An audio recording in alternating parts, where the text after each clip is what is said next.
Hello बच्चों, फिर से स्वागत है आपका हमारे चैनल सी शर्मा क्लासेज पर। बच्चों, हमने हमारे चैनल पर आपके कक्षा 6 व 7 के गणित के सभी कार्यपत्र हल करके डाल दिए हैं। आप हमारे चैनल खोलकर उसमें प्ले लिस्ट में जाकर के सारे देख सकते हैं। कक्षा 8 के हमने हिंदी कार्य पुस्तिका के कार्यपत्रक 1 से लेकर 60 तक डाल दिए हैं। आप हमारे प्ले लिस्ट में जाकर के देख सकते हैं। आज से हम प्रारंभ करने जा रहे हैं कक्षा 6 व 7 प्रभा कार्य पुस्तिका हिंदी, जिसके कार्यपत्रक आज से हम प्रारंभ कर रहे हैं। सबसे पहले बच्चों हल करेंगे आज प्रारंभिक मूल्यांकन या आधार रेखा मूल्यांकन। देखते हैं प्रश्न नंबर 1। पृथ्वी को धरावी कहते हैं, इसी प्रकार निम्नलिखित को और क्या कहते हैं? पहला है बादल। तो बादल को बच्चों क्या कहते हैं? हम मेघ भी कह सकते हैं, जलद भी कह सकते हैं। सागर को समुद्र भी कहते हैं। नदी को सरिता कहते हैं। माँ को माता कहते हैं। अगला है बच्चों प्रश्न नंबर 2। कौन क्या करता है लिखिए। सबसे पहले है डॉक्टर। डॉक्टर क्या करता है बच्चों? हमारा इलाज करता है। तो यहाँ लिखेंगे डॉक्टर मरीजों का इलाज करता है। अगला है अध्यापक। अध्यापक बच्चों को पढ़ाते हैं। अगला है किसान। किसान खेती करता है। अगला है पुलिस। पुलिस अपराध करने वालों को पकड़ती है। अगला देखते हैं बच्चों प्रश्न नंबर 3। नीचे दिए गए वाक्यों में रेखांकित शब्दों के विलोम शब्द लिखकर वाक्य पूरा कीजिए। क है बच्चों चूहा छोटा होता है जबकि बिल्ली खाली जगह होती है। अब यहाँ हमें अंडरलाइन करके दे रखा है छोटा, रेखांकित है। इसका विलोम शब्द लिखना है इधर। चूहा छोटा होता है, बिल्ली कैसी होती है? बड़ी। छोटा का बड़ा होता है, लेकिन यह बिल्ली स्त्रीलिंग शब्द है, तो क्या आएगा बच्चों? यहाँ बड़ी आएगा बिल्ली के लिए, स्त्रीलिंग शब्द ही लिखेंगे हम। तो हो जाएगा चूहा छोटा होता है जबकि बिल्ली बड़ी होती है। अगला है बच्चों ख। हाथी का वजन अधिक होता है। चूहे का वजन अधिक का क्या हो जाएगा बच्चों? कम। तो चूहे का वजन कम होता है। अगला है ग। वर्षा को खाली जगह कचौरी पसंद है। हर्षा को ठंडी लस्सी। तो ठंडी का विलोम शब्द लिखना है तो क्या आ जाएगा? गरम। वर्षा को गरम कचौरी पसंद है, कोमा हर्षा को ठंडी लस्सी। अगला देखते हैं बच्चों घ। श्याम पट्ट का रंग काला होता है। रेखांकित शब्द क्या है? काला। जबकि चौक का रंग सफेद होता है। तो काला का क्या आ जाएगा बच्चों? सफेद आ जाएगा। प्रश्न नंबर 4 है हमारा। नीचे लिखे वाक्यों में से संज्ञा शब्द छांटकर लिखिए। पहला है क। बोतल में पानी है। तो बोतल हो जाएगा हमारा संज्ञा शब्द और पानी हो जाएगा, यहाँ लिख दिया हमने बोतल और पानी। अगला है ख। कविता भोजन बनाती है। तो यहाँ पर बच्चों हमारा कविता और भोजन दोनों हमारे संज्ञा शब्द हो जाएंगे। कविता और भोजन हमने लिख दिए। अगला है ग। बीना जयपुर जा रही है। तो यहाँ देखेंगे बच्चों बीना और जयपुर दोनों हमारे संज्ञा शब्द हो गए, दोनों को अंडरलाइन किया और यहाँ लिख दिया। अगला है घ। पतंग। पवन पतंग उड़ा रहा है।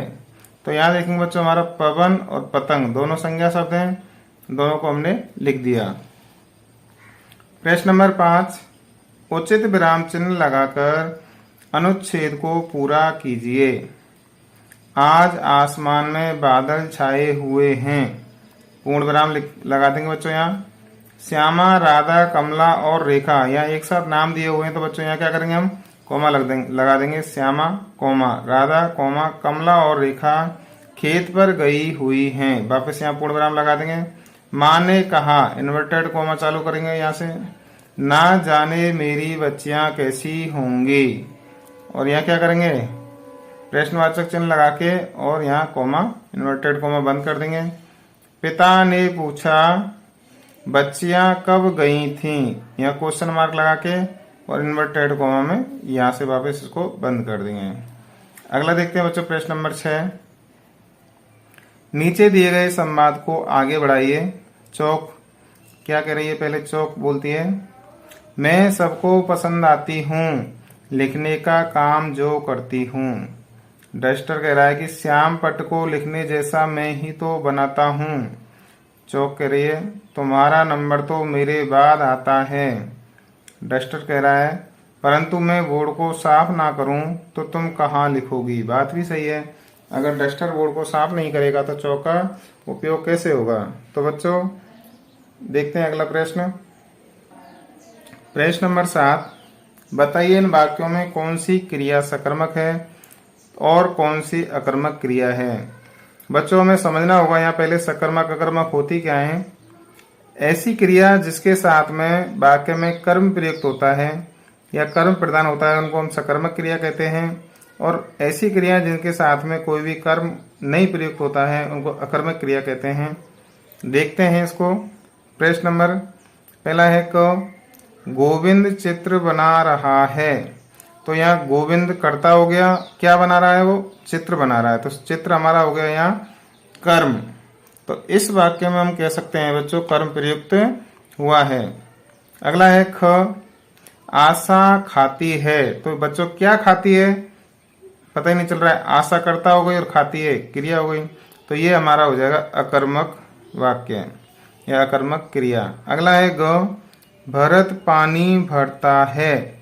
भरत क्या भरता है, पानी भरता है। क्या से हमारा उत्तर आ रहा है, तो कर्म हो गया पानी, ये हो जाएगी सकर्मक क्रिया। अगला है घ, किरण आती है। तो यहाँ कहाँ से आ रही है, क्या आ रही है, कोई नहीं पता, किरण करता हो गई, आती है क्रिया हो गया, तो ये भी हमारा कैसी हो जाएगी क्रिया, अकर्मक क्रिया। तो बच्चों गोविंद चित्र बना रहा है, सकर्मक क्रिया हो गई। आशा खाती है, अकर्मक क्रिया हो गई। भरत पानी भरता है, सकर्मक क्रिया हो गई। और किरण आती है, ये अकर्मक क्रिया हो गई। अगला देखते हैं प्रश्न नंबर 8। नीचे दिए गए शब्दों को सही क्रम में लगाकर वाक्य निर्माण करें। साधन ऑब्लिक हैं, क्वेश्चन मार्क ऑब्लिक भेजने के ऑब्लिक समाचार ऑब्लिक क्या क्या। इन शब्दों को हमें सही क्रम में जमा कर लिखना है। तो क्या बनेगा इसका, समाचार भेजने के क्या क्या साधन हैं, ये हमारा प्रश्न हो जाएगा, वो हो जाएगा सही रूप इसका। और यहाँ आ जाएगा लास्ट में क्वेश्चन मार्क।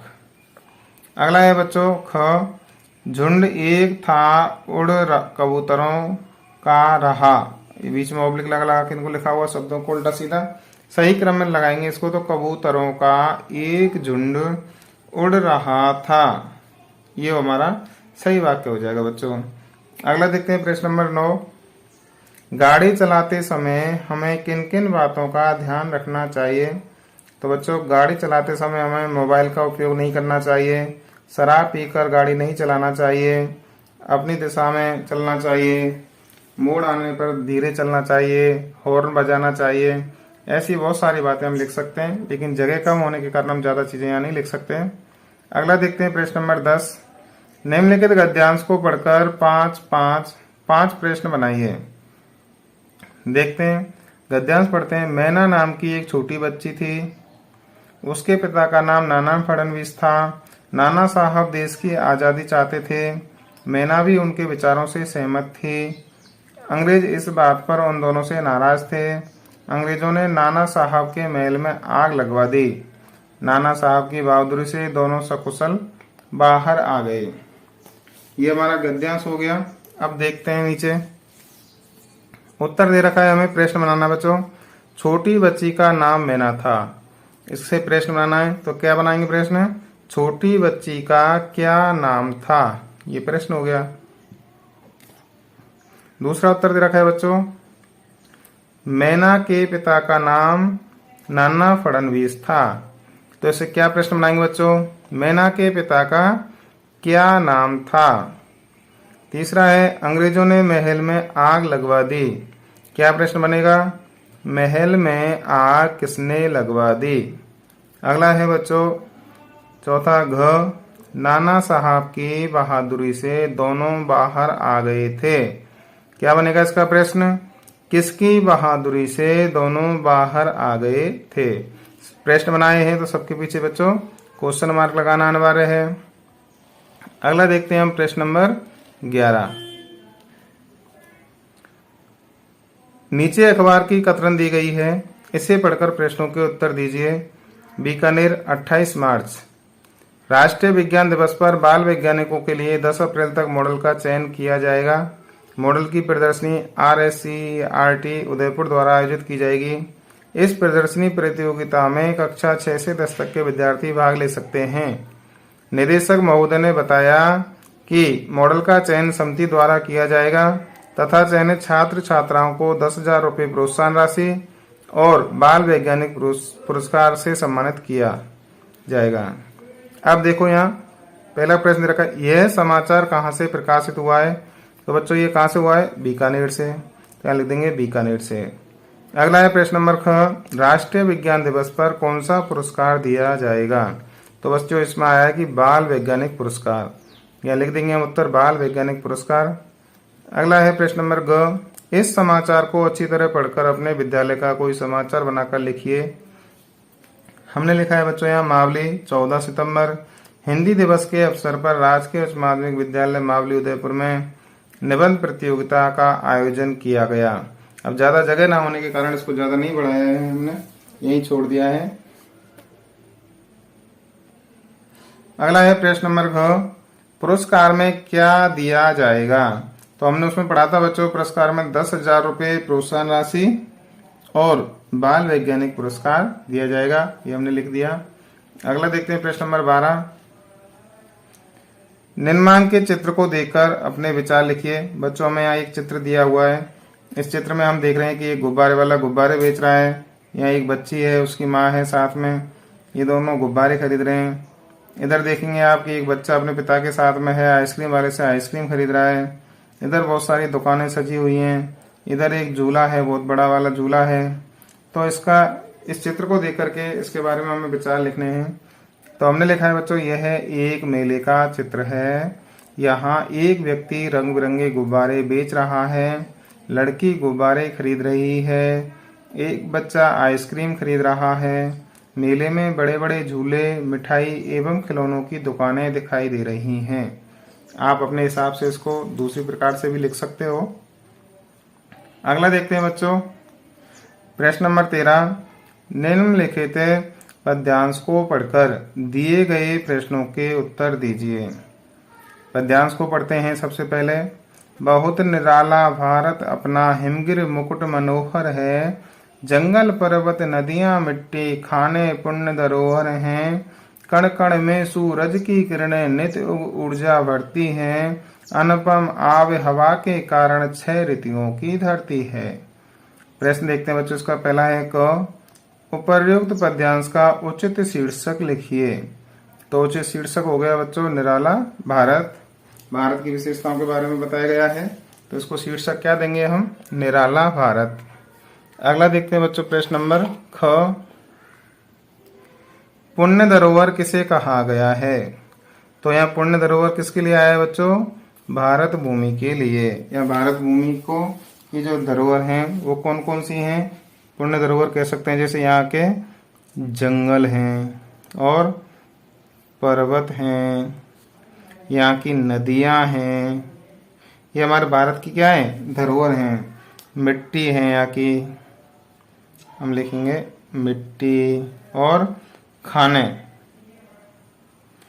ये सारे हमारे भारत भूमि की क्या है? पुण्य धरोहर हैं। धरोहर जंगल, पर्वत, नदियाँ, मिट्टी और खाने, ये हमारे देखो इधर ये सेकंड लाइन में आया है। अगला है बच्चों प्रश्न नंबर ग, हमारी धरती को 6 ऋतुओं की धरती कहा गया है। 6 ऋतुओं के नाम लिखिए। तो बच्चों पहला है बसंत ऋतु, दूसरा है ग्रीष्म ऋतु, तीसरा है वर्षा ऋतु, चौथा है शरद ऋतु, 5वीं होती है हेमंत ऋतु और 6ठी होती है शिशिर ऋतु। बसंत, ग्रीष्म, वर्षा, शरद, हेमंत और शिशिर, इस प्रकार से हमारे भारत में ऋतुओं को 6 भागों में बांटा जाता है। अगला देखते हैं बच्चों प्रश्न नंबर घ, हम भारत की धरती को कैसे सजा संवार सकते हैं? पहला लिखा है बच्चों इसमें हमने, हम धरती पर अधिक से अधिक पेड़ लगाकर इसे सजा सकते हैं। दूसरा लिखा है कि हम कचरे को कचरा पात्र में डालकर धरती को साफ और स्वच्छ रख सकते हैं। अगर हमारी पृथ्वी साफ स्वच्छ रहेगी तो इससे हमारी पृथ्वी अच्छी दिखेगी, सजी हुई संवरी हुई दिखेगी बच्चों। अब हल करेंगे बच्चों हम कार्यपत्रक 14। देखते हैं।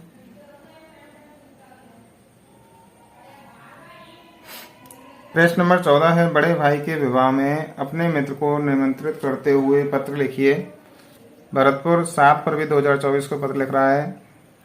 कौन लिख रहा है पत्र? लिख रहा है विशाल। प्रिय मित्र राहुल नमस्ते, अपने मित्र के लिए लिख रहा है, राहुल के लिए। तुम्हें जानकर यह बहुत खुशी होगी कि मेरे बड़े भाई का शुभ विवाह 10/10/2024 को निश्चित हो गया है। यानी आने वाली 10 तारीख को, 10 अक्टूबर को उसके भाई का, बड़े भाई का विवाह है। अब कह रहा है वो बारात बस द्वारा शाम 3 बजे जयपुर के लिए प्रस्थान करेगी। कहाँ से प्रस्थान करेगी? भरतपुर से जयपुर के लिए। विवाह के शुभ अवसर पर आप सभी पधारकर वर वधू को आशीर्वाद प्रदान करें। कृपया 2 दिन पूर्व आ जाना, जिससे तुम मेरी कुछ मदद कर सको। घर पर सबको प्रणाम कहना। तुम्हारा मित्र विशाल। आप अपनी भाषा में अपने हिसाब से इसको लिख सकते हो बच्चों। अगला देखते हैं प्रश्न नंबर 15। नीचे कुछ शब्द दिए गए हैं, उनकी सहायता लेकर एक कहानी लिखिए। शब्द दे रखे बच्चों में, एक, दर्जी, हाथी, रोटी खिलाना, दुकान, रास्ते में जाता, नदी, पानी, नहाता, पीता, एक दिन, सुई चुबाना, सूंड, दर्द, कीचड़ फैलाना, कपड़े खराब हो गए, दुखी और दुख हुआ। अब यहाँ जगह थोड़ी छोटी दी है बच्चों, इसलिए हमें छोटी कहानी बनानी है। यहाँ से हमने लिखा है, देखो, एक हाथी तालाब में पानी पीने जाता था। रास्ते में एक दर्जी की दुकान थी। वह दर्जी उसे रोज रोटी खिलाता था। एक दिन दुकान पर दर्जी का बेटा था। हाथी ने उसकी तरफ रोटी के लिए सूंड की तो दर्जी के बेटे ने मजाक में हाथी की सुई में, यहाँ हाथी आएगा बच्चों, हाथी की सूंड में सुई चुबा दी। किसने चुबाई बच्चों? दर्जी के बेटे ने। हाथी नाराज होकर चला गया।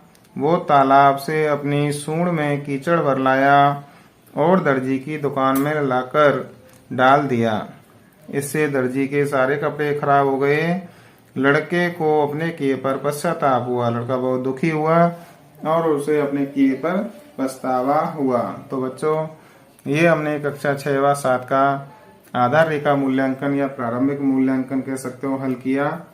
अब अगर आपको हमारा ये वीडियो पसंद आया हो, वीडियो को लाइक करना, दोस्तों तक शेयर करना। अगर आपने अभी तक हमारे चैनल को सब्सक्राइब नहीं किया तो बच्चों चैनल को सब्सक्राइब करना। यहाँ से आगे आप देखेंगे कार्यपत्रक 1 से हम कंटिन्यू आगे बढ़ेंगे। चलो देखते हैं, मिलते हैं अगले वीडियो में। जय हिंद, जय भारत। आप सभी ने वीडियो देखा, वीडियो देखने के लिए बहुत बहुत धन्यवाद।